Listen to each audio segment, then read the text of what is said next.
Gandang araw. Hindi ko alam kung sinasadya ni VP Sara Duterte na talagang mangulit or magtaray dyan sa lower house tungkol sa hearing ng kanyang budget, sa budget ng Office of the Vice President. Hindi ko rin sigurado kung ito ba strategy niya para siya ay ma-impeach at mapikon yung mga House of Representatives natin, mga congressman and congresswoman. At para kung sakaling ma-impeach siya, yung ba iniisip niya, para kung sakaling ma-impeach siya, magkakaroon ng simpatiya ang mga tao at muling bumalik ang momentum sa mga Duterte. Simpatiya, ika nga. Hindi ko talaga sure kung ito ba'y kasama sa kanilang script, itong kanyang pagtataray, pagiging bratinela, bagamat ininatanggi niya yan. Sinasabi niya sa Kongreso, sa lower house na hindi na siya sisipot at pinapaubayan na niya yung pagbibigay ng kanyang budget. Inatake din niya sina Martin Romualdez at si Saldico. Dito lang daw 2 taong ito ang kumukontrol ng budget sa Pilipinas. Sinagot naman niya ikaw, etc. etc. And then lately, naghayag siya, hindi raw naman siya bratinela. Doon sa isang interview sa, hindi ko sure kung GMA7 to or what. But after niya sabihin hindi siya bratinela, hindi naman siya sumipot doon sa pangalawang hearing. At sinabi nga niya, pinaubayanan niya. Tapos sunod-sunod nga yung banat niya na si Martin Romualdez daw at si Saldico lang may hawak ng budget. So, ito ba ang kanilang strategy talaga? But anyway, pinahayag ni dating Senador Rosana Trillanes na kung walang magpa-file ng impeachment ay pangungunahan na niya ito. So, tingnan natin kung ito ba talaga ang strategy ni Sara ng pamilya Duterte or Duterte Group. Ito ba ang strategy niya? Kasi sabi naman ni Panelo, tatakbo daw si Digong. Inuudlukan si Digong na tumakbo bilang mayor and then vice president sa 2028. Medyo nagugulan ako doon. Pero siyempre, hindi naman natin sinasabi na dahil hindi lang sa sumipot siya may impeach na. Hindi naman yun. Hindi ang punto doon. Ang punto doon, yung magiging grounds niya siyempre, yung hindi niya pag-explain. Dahil sa hindi niya pagsipot, ayaw niya i-explain kung saan napunta yung 125 million confidential fund na naubos niya ng 11 days, hindi niya ma-explain yun. Tapos yung sinasabi pinababalik ng COA na 70 million, hindi rin niya ma-explain. So, pwede nga siyang maging ground kasi graft and corruption yun eh. Pwede na siyang posibleng pumasok sa betrayal of public trust. Yung pagpunta niya doon sa rally ng KOJC, tingin ko, pwede na maging ground yun. Kasama siya doon sa mga nananawagan na pababain si Marcos, PBBM. So, yun ang mga issue na hindi niya maipaliwanag. So, ito ba ay muli, sinasadya ba ito ni Sara? Para siya ay ma-impeach?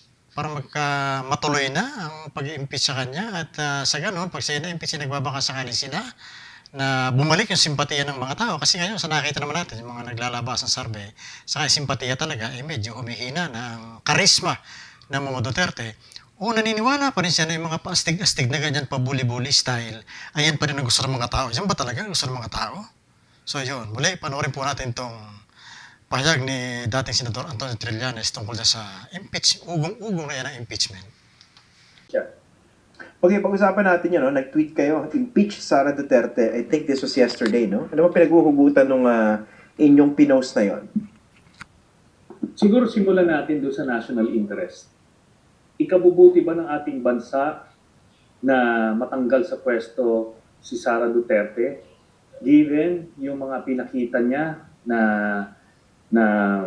actions, yung kanyang disregard sa democratic processes, sa constitutional processes, and at unfit to hold the office of the Vice President.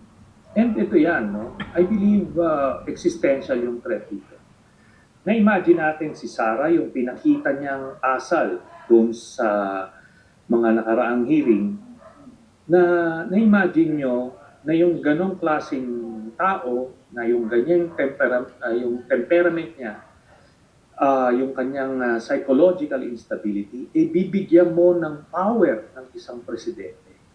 Ngayon nakita natin yung epekto niyan doon sa panahon ng tatay niya, how her father abused and misused power, para lang sa kanilang mga sariling interest. At nakikita natin yan dito kay Sara Duterte ngayon. So yan yung national interest. I believe the answer is yes. Na nasa national interest natin na i-impeach natin itong si Sara Duterte and eventually dun sa trial, makukunti. Tama yung sinasabi nyo, Christian, kanina, impeachment is just, the first step. But the impeachment trial, yun na yung susunod, yan na yung maghuhusga, kunyari convicted siya or acquitted. But for discussion purposes, para lang pag sinabing i-impeach ito, eventually, it is taken to mean na matanggal sa pwesto via impeachment. Ngayon, Okay. yan yung natin na panimula. Okay. So, linawin ko lang, no? So, kayo, naniniwala kayo that it will be in the national interest to have her removed from office via impeachment since binanggit niyo yung idea ng possibility na baka maging presidente siya and she would be unfit. So, you're looking ahead 2028, tama po ba? No, not only that. Because remember, as Vice President, successor siya sa anything that happens to the President. No? Whether for health reasons, accident, or talagang deliberate, or impeachment, people power, whatever way na matanggal ang sitting President, siya ang magsasucceed. So dapat kilabutan yung mga kababayan natin dun sa mangyayaring ganon. Kasi itong taong ito ay hindi ito marunong humawak ng power. Di ba? Nakita nyo lang yung glimpse nung ginawa niya dun sa sheriff. Tapos yung mga statements niya na talagang full of hatred, vindictiveness, at iba-iba It's parang punong-puno ng kuot, no? Yung mga niya. And nung finally na-expose ito nandoon siya sa house, talagang pakialam, just like her father, no? At yun yung makikita natin. Now that is lang yan, Yun yung moral basis. Now yung legal basis niya, marami. Aside dun sa sinasabi na yung 125 million confidential funds, marami pa tayong na-unearth sa kanya na mga impeachable offenses. Now, sasabihin nila, ito? Kailangan during her term nangyari ito. Yan naman yung sinasabing legal. Yung legal, okay, during her term, yung 125 million na confidential funds na misuse in 11 days. Meron din siyang 650 million pesos confidential funds noong 2023, no? Tapos DepEd and OVP, no? Tapos itong rig bidding niya nung siya ay DepEd secretary, no? Yan yung legal basis. But then meron kang kailangan mo ma-establish yung pattern of behavior. In this case, political basis na ito, no? Kasi by extension, pwede mong isama ito, kumbaga legal political basis, yung nung siya ay vice mayor, at nung mga panahon na yon, meron siyang na-commit na graft and corruption, no? And bribery.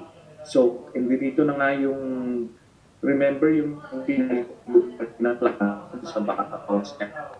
The problem